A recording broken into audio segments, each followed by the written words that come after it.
Kapag sa busina, kaya pa lang namang businahan. Busina. Ano? Ano mo sa nagtuturo sa'yo? Pagkasama 1 litro yan, ha? Hindi, nakaabang nga siya sa atin. O, tita, anong gagawin dito? Nahuhulog tayo. Ano nangyari dito sa kanto? Sumigaw kaya si mama. Ay! May kasalubong! Sabi niya, patay ka. Then, pauwi si Yarma ng 15 minutes na. Huwag mo naman ang pahirapan maghanap ng kulay dito din. Mahirap hanapin kulay dito din.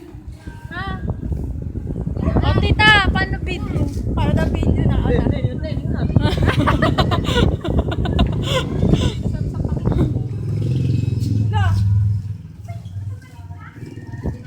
Bye-bye.